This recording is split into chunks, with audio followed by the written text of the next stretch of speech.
The following A+ for Education segment has been brought to you by the New Jersey Education Association.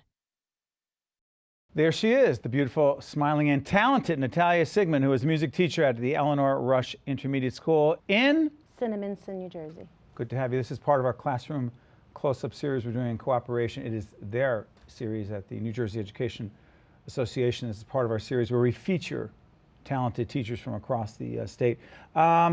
When did you know you wanted to be a music teacher? 5 years old. Come on! Seriously. Where?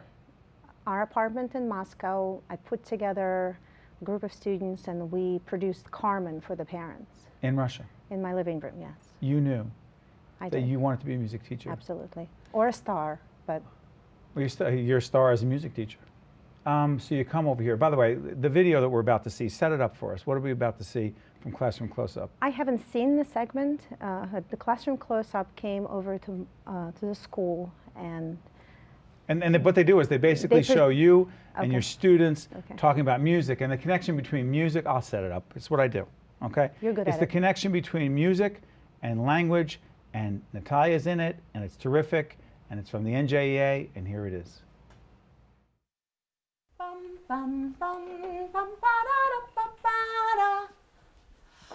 Bum, bum, Natalia Sigmund is not your typical music teacher. bum, bum. Every child is born with a certain level of music aptitude. Our job as a music teacher, as a musician, as a person, is to develop that aptitude to its fullest. But her musical journey did not begin in the U.S. Her training started at a very young age in Moscow. When I started learning music in Russia, I started when I was 7 years old, and I had a full curriculum of subjects. My main instrument, which was piano, music theory, which is something that students here don't get into until they're in college. So I actually, for 7 years, was studying a curriculum that would be similar to part of the curriculum that I was encountering at Temple University when I started taking classes there. While in college, Natalia began studying a music learning theory developed by Dr. Edwin Gordon, a theory that she uses in her classroom every day. Music learning theory describes the learning of music as similar to learning of language, because language and music are both oral. One of the cliches could be that children need to know the lines and spaces, and they need to know that the first line in treble clef is E. However, that doesn't really teach music. It's similar to learning alphabet before being able to speak. So music learning theory explains how children learn and presents a teacher with a proper sequence that will take the child from music infancy to being a fully functioning musician, an independent musician. Music to me is like basically my life. Whenever I'm like feeling down or whenever I'm like out riding my bike or something, I'll start singing. And sometimes when we're taking a test, I'll start singing and people will be like, "Stop singing." And I'm like, "Oh, sorry." Miss Sigmund has changed probably my whole life. I've had most opportunities because of her. If I don't have music, I'm just not me. I see that it helps students in other areas, emotionally, socially, but I don't know whether it helps them in math, and I don't know whether it helps them in reading, but I know this for sure. If you're going to be in a rich environment where brain is making all kinds of connections, that just has to affect other areas. It has to affect the whole person. And if it affects the whole person, then it absolutely affects everything else. Everybody's gone surfing, surfing USA. USA! give yourself a big hand. Okay. You've got to be kidding me. I have, this is the first time I've seen it, so it's Your emotional for reaction? me. Why? To see the students speak, to hear them speak, excuse me, that affects me. It's a mirror to, any teacher would like to know what their students are thinking. I'd say so. It's a gift. A kid Thank says, by the way, this is the ball that you were Yes. using, right? By the way, what do you use this ball for? Bum, bum, bum. So It stimulates conversation and takes pressure off the students to think Takes about. pressure off the students? Absolutely. Children learn through play.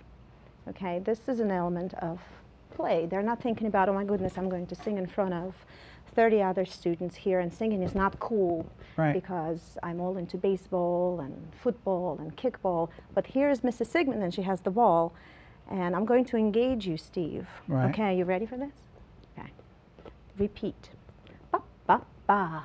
Ba ba ba. Ba ba. Ba ba. So right now you're in music infancy. Music infancy. I just identify you as an infant in music. So, So I'm going to create a program for you, and your program is going to start at listening, because this is the basic. And that's the connection with music and language, and also some other outside device that distracts a kid from feeling uncomfortable or nervous or whatever. I mean, where the heck did you learn this? I drove down to South Carolina in 1998 to study with Dr. Gordon for 2 weeks. So a great teacher taught you. Absolutely. And you're doing this with these kids. Yes.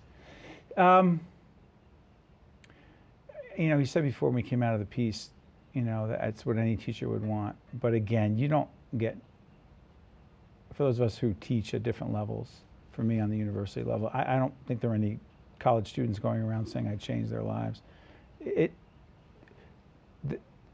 One of your students said that she wouldn't know what to do with her life without music. I mean, it's not about these students becoming musicians later. I mean, some will, but it isn't about that, is it? Because you've said that anyone without natural talent, music can still be a part of music. Because? Everybody is born with music aptitude. Music is identified by Howard Gardner as one of the intelligences.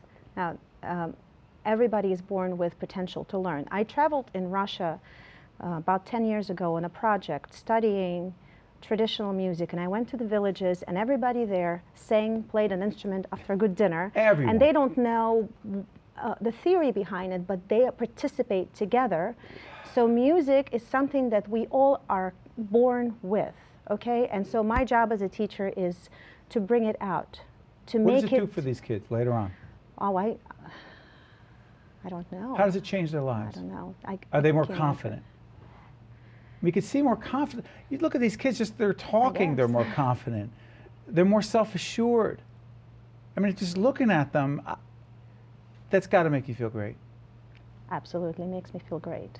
Makes me want to go back on Tuesday and go, go, go. You have as much passion as you had when you started? More. Even more? Much more. We're very fortunate to have you do what you do, and those students are even more fortunate. Thank you. Thank you, Steve. Throw it. Thank you.